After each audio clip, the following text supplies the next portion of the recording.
everyone, it's Caroline or Miss Me Overseas. Thank you so much for being here. In just a minute, you're gonna see me literally in this exact same spot just from a few days ago, potentially looking slightly more put together with slightly better lighting, question mark baby, going through the 2020 end of year bookish reading survey from the Perpetual Page Turner. I will leave their blog post link down below with all of the survey questions. Before we get into that though, I thought that this video required a bit of an introduction.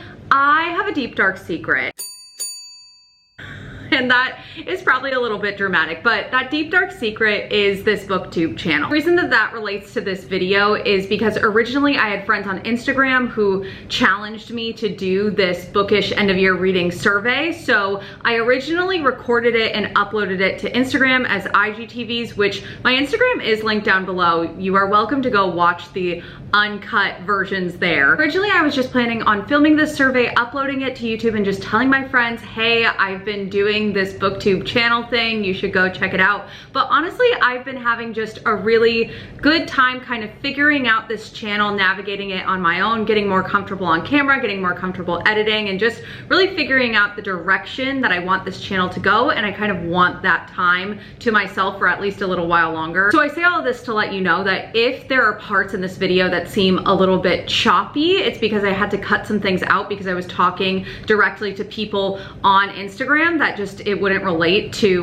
this Booktube channel. Also, just the entire original intro that I filmed for that video didn't work, hence this one. Also, there's some things that I left out that I normally would have said, like references to videos where I might have read or brought up books that I brought up in the survey. So I will link certain videos in the cards, you just won't hear me actually talking about them. I don't know if this introduction was actually necessary or not. I'm gonna go ahead and cut present Caroline off and let past Caroline take it away with the 2020 end of year bookish reading survey.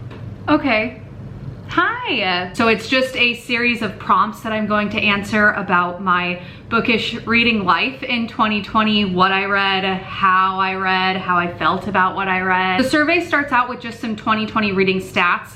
The number of books that I read this year is 70. It's the most that I've ever read in a year. Then it asks the number of books that I reread this year, which is 3. That's, I think, the most books I've ever reread. I am not a big book rereader. First book that I reread in 2020 was I'll Give You the Sun by Jan D. Nelson. It absolutely held up. It was just as brilliantly gorgeous and wonderful as when I read it however many years ago. The second book that I reread was a buddy reread. This one was a bit different of a reread though, because when I read it for the first time, I read it physically, and this time I read it via audiobook, which I highly recommend that audiobook. And then the third book that I reread kind of was a similar experience. It was Long Way Down by Jason Reynolds, which I read a couple of years ago. But this time I read it via the audiobook. That's another audiobook I highly recommend. Jason Reynolds narrates it, and it was just, it's always good to be able to spend a few hours with Jason Reynolds. Then it asked the genre that I read the most from, and this was a little surprising. When I tallied all of them up, it was somehow young adult contemporary, which I feel like I don't reach for that genre a whole lot, but the tallies don't lie, or maybe they do because I mistally, but for the sake of this video, we're going with young adult contemporary. So now it's like bookish superlatives. So there's a bunch of different categories and I have to fill them in with titles that I read this year. I've lost my mind trying to fill in all of these categories. Some of them are super easy and some of them are so difficult that I still don't have them filled in as we're recording. And I think that I'm kind of hoping that when we get to those categories, my brain will just make some sort of instantaneous decision. Starting out with the big one, the best book that I read in 2020.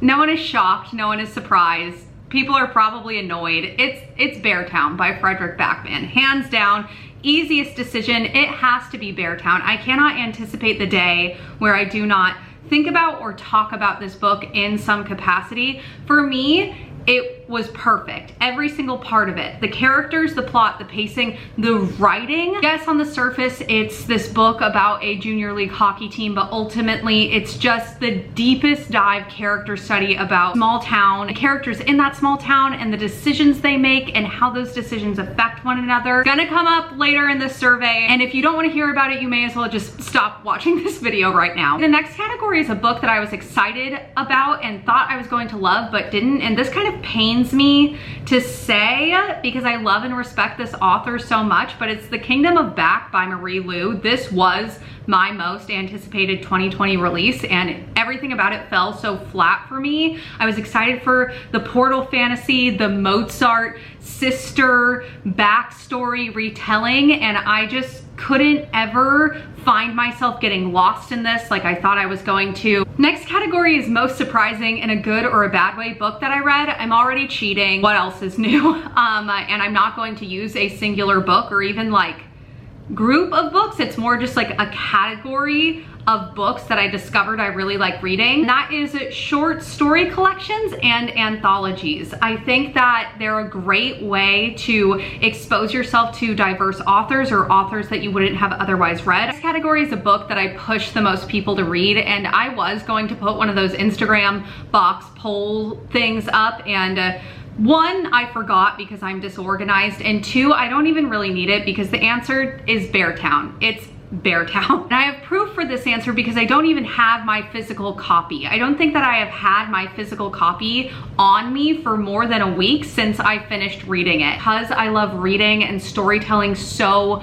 much, it's just something else that I want those close to me to experience. Next, we have some series or sequel questions. So best series I started in 2020, best sequel of 2020, and then best series ender of 2020. And you guys, Beartown is a series. It's the beginning of the series, and I read the sequel, Us Against You. So those are my technical answers, but I know that so many people are so annoyed. For the sake of not having everyone yell at me because I'm just using the same book for every single category, I'm gonna use different ones that fit these prompts honestly just as well. So if the best series that I started in 2020 isn't Beartown, then it has to go to The Six of Crows duology by Leigh Bardugo. I know that I am the last person on the internet to read this, and I am not the one to tell you about what this series is about. If I had to describe it, I would sum it up as a group of idiots is really, really good at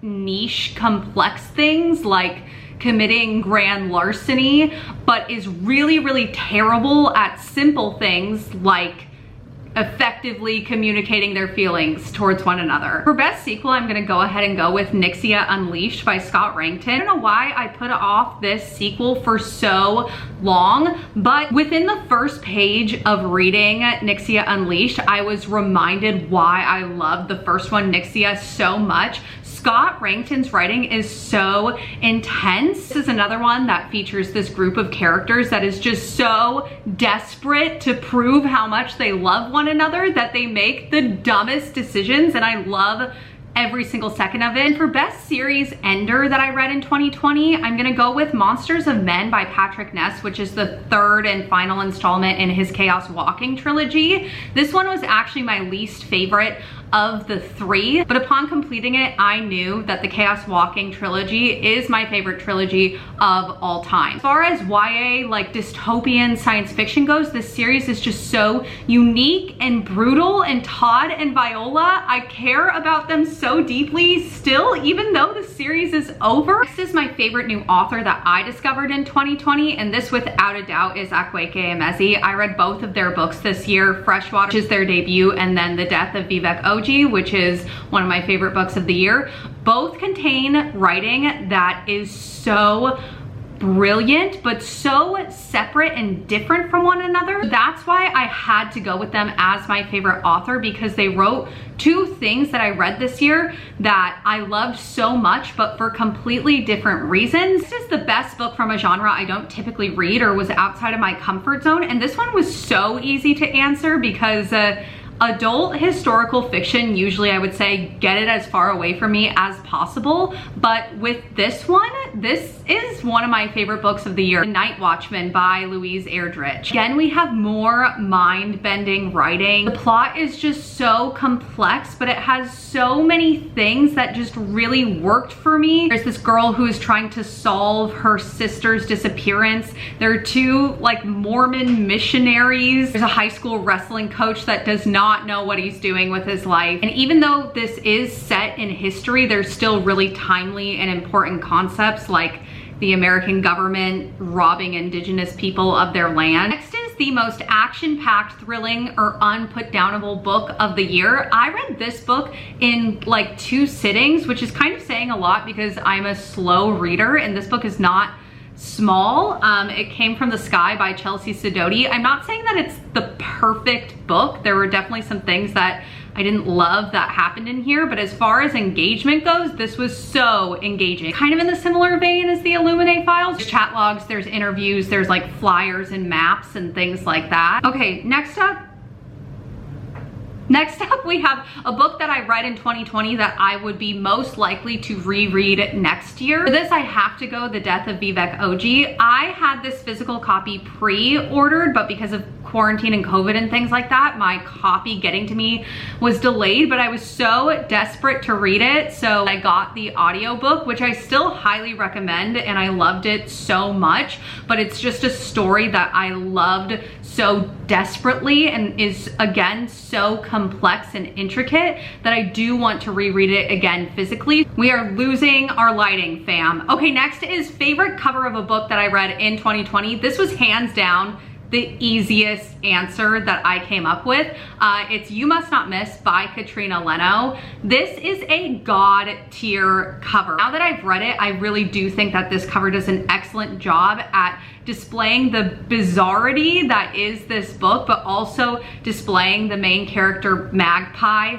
Yes, her name is Magpie. Displaying just her rage and frustration and anger. Homegirl goes through it in this book, but this cover, I love it so much, and it's pink, so favorite cover of 2020. Next is most memorable character from a book I read in 2020. I haven't talked about Beartown in a couple of categories now, so I feel like I've earned my right to reuse it. Most memorable character, it has to be Benji Ovich. Benjamin Ovich, I would live, bleed, and die for this boy. I loved learning alongside him. I saw myself in him. I saw people I knew in him. I saw students in him. He's just most memorable character. Okay, and then most beautifully written book. Actually, you know what? I'm not gonna apologize because this is my video and I'm speaking my truth, but I already said it. The most beautifully written book I read in 2020 was Beartown. The writing was perfection for me. The way that Bachman crafted his narrator to not only question the audience, but also question the characters. Like, the narrator was unknown, but also somehow still known. If you want a second answer to this question and you are getting annoyed by me just saying Beartown over and over again, which I'm sure you are, The Starless Sea was absolutely incredible, both in like syntax and structure of the sentence, like the words used. Also just the way that Morgenstern layered this story was absolutely phenomenal. Okay, and then the next category I actually have blank, which is most thought-provoking or life-changing book of 2020, and I think that's just because I was so deeply impacted by so many things that I read this year, so it's hard to make a choice. But I actually think that I'm going to combine my answer for the next prompt with this prompt. So the most thought-provoking or life-changing book that I read in 2020, and the book that I can't believe that I waited until 2020 to finally read, is If You Come Softly by Jacqueline Woodson. I was absolutely destroyed by this book, and like the fact that this was written 20 years ago and still is so incredibly poignant and timely today is both frustrating and then also eye-opening. It's stunning, a stunning book. If I could make a required reading list for like the world, this would be on the top of that list. Next category is favorite passage or quote from a book that I read in 2020, and if you know me at all, you know how attached I can get to singular sentences and passages and chapters from books. Not one singular sentence, it's a series of sentences from a novel in verse. My all-time favorite novel in verse that I've ever read, Other Words for Home by Jasmine Warga, and the verse is, I wonder if it is exhausting to be a tree, to lose something year after year only to trust that it will someday grow back. Oh my gosh! Can we just take a moment? I mean, does it not take your breath away? Next is the shortest and longest book that I read in 2020. The longest book I no longer have in my possession because I promptly got rid of it. It's The Stand by Stephen King. This is over 1,000 pages long. I listened to it primarily on audiobook. The audiobook is 48 hours long. It took me 2.5 months to read. I don't want to talk about it. I will talk about the shortest book that I read, which is How to Slowly Kill Yourself and Others in America by Kiese Layman. This is a series of like memoir-based essays about Kiese Layman's life. It's under 150 pages, and if you're looking for something short but extremely profound and impactful to read, I highly recommend this one. Next is the book that shocked me the most, and if you've read from this author duo before, Amy Kaufman and Jay Kristoff, you know that they specialize in plot twists and book endings that make you lose your whole mind and throw the book across the room. I can't think about this book ending too much because it makes me so viscerally upset. I don't know how there's gonna be a third one. I don't know. Next is my OTP, or one true pairing of the year, like the couple that I ship the most, and this is blank right now. I don't know who to choose or what to choose. Listen, I know everyone with Six of Crows is like, Kanej this, Kanej that, but honestly, I ship any single one of the crows with any other one of the crows, honestly. Or honestly, I ship all of them together. Next is my favorite non-romantic relationship from a book that I read this year, and hands down, Annabelle and her grandfather from Heart and a Body in the World. I loved the way that their character dynamics played out. I wish that there was more grandparent teenager relationships in YA. It was so wholesome, but it was also so real, and I loved their dynamics so desperately. I love that book so desperately. Okay, and then the next category is favorite book I read in 2020 from an author I've read previously. There's so many books that I could use for this category, but this book is out and it's near me, so The Starless Sea. I know you've already seen this in this video before, but I loved The Night Circus when it came out however many years ago, and I loved this too. Just the magic, the whimsy, the storytelling. This next category is also blank. Best book that I read in 2020 that I read based solely on a recommendation from somebody else, and I think I know my answer. There's just so many other books that it could be, but honestly, Molly, thank you so much. I would not have picked up Dig without you pushing it. It's one of my favorite books of the year. You know that I want to get a tattoo inspired by this book. The Boy with the Shovel was a very close second to most memorable character of the year. I think that I've had something in my teeth this whole time, but we're so far in, I'm not restarting. 2020 debut is the next questioner category, and I'm gonna go with a book that I finished recently, and a book that I honestly wish was getting more hype, which is Everybody Looking, or Everybody Looking, these two words are separate, by Candace Ilo. I picked this up because both Jason Reynolds and Jacqueline Woodson blurbed this, and like, I'm not gonna not read that, but honestly, Ilo is really it. Like, they do so many fantastic things in this one, and I'm really excited to see what they come up with next. Next is best world building or most vivid setting I read this year, and you'd think with the amount of fantastic sci-fi fantasy that I read, I'd pick a setting from there, but I'm honestly gonna go with In the Ocean Was Our Sky by Patrick Ness. This is a flipped Moby Dick where we're reading from the perspective of a whale who is hunting a human. Truly a book where the author and the illustrator worked together so well to create like this mood and tone. This book is just so cold and dark. Okay, a book that put a smile on my face or was the most fun to read. This was another, I immediately knew the answer to this one. I think I said the same thing in my mid-year book freakout. You Should See Me in a Crown by Leah Johnson takes the typical young adult contemporary prom story and makes it actually realistic to how teenagers live today. I cannot think about Liz and Mac and Jordan without, like, I am getting intense waves of happiness right now. This book is a smile, a hug. It's necessary, it's needed. I'm so glad that I read it. Okay, so the next three categories are a book that made me cry in 2020, a hidden gem of the year, and then a book that crushed my soul. And I'm using three separate titles, I'm not combining, but honestly, any one of these titles could fit any one of those 3 categories that I just said. So for a book that made me cry or nearly cry, we don't need to have this discussion. I cry at the majority of what I read. I like reading books that make me feel things. I'm a very emotional reader, very emotional person. What gets me emotional is witnessing when people are talented at things. So a well-written book is just going to make me cry. So I went with the book that made me cry the most recently, which is The Smell of Other People's Houses by Bonnie Sue Hitchcock.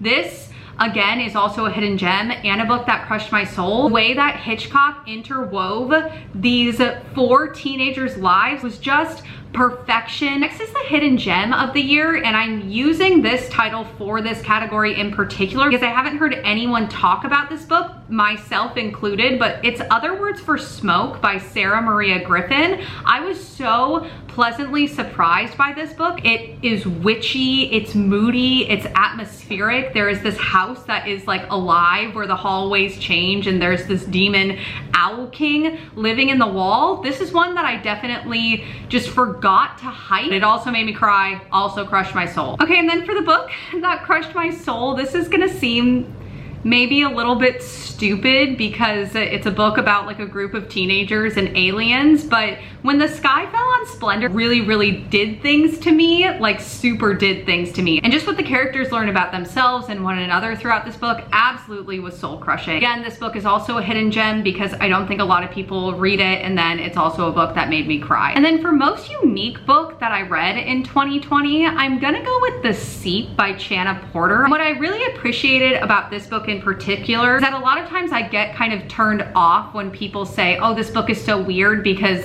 a lot of times people just equate like pretentious or extended metaphor writing, and I don't want to read books that I don't understand. But this book was so intensely bingeable and readable, but just the plot itself was so weird and unique, and it's a book that I'm really glad that I decided to pick up this year. Last category in like the superlative list is a book that made me the most mad, and this one is blank. I don't know how to answer this. Sometimes I'll get mad at myself if I don't enjoy a book that I thought I was going to enjoy. So I guess I'll just pop up a picture of all the books that I rated like 2 stars this year, because I guarantee that all of these books are books that I went into with such high hopes and that I didn't end up loving. And again, I'm not mad at the book or mad at the author. I'm just mad at myself that I didn't love these books as much as I thought that I would. Thanks so much if you made it this far. I truly have to stop talking because I am sweating, and I clearly could just